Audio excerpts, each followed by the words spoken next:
Jens Stoltenberg will step down after 10 years as NATO's Secretary-General in October and will be replaced by former Dutch Prime Minister Mark Rutte. Stoltenberg held his final NATO summit as chief on July 9.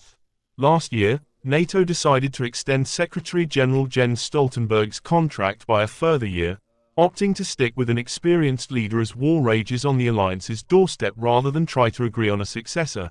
It has been rumored he may take over as chair of the Munich Security Conference when he finishes his term. Stoltenberg, a former Prime Minister of Norway, has been the Transatlantic Security Alliance's leader since 2014, and his tenure had already been extended 3 previous times.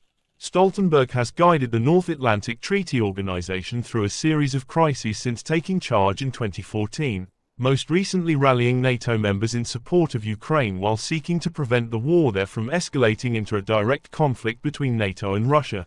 With honed skills in both confrontation and compromise, the former Prime Minister and UN climate change envoy assumed the role at NATO in October 2014 at a delicate time for the security group with Russia's annexation of Ukraine's Crimea region.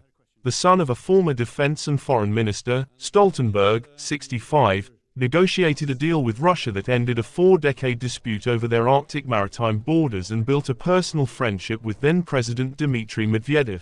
Stoltenberg, who as a child lived several years in Belgrade where he learned to speak Serbian, served 22 years in parliament and was prime minister from 2005 to 2013 at the head of a Labour Party-led coalition. Many people outside Norway know him best for consoling his nation and advising against hate-driven reactions after far-right gunman Anders Behring Breivik killed 77 people, mostly teenagers, over Labour's support for immigration in 2011.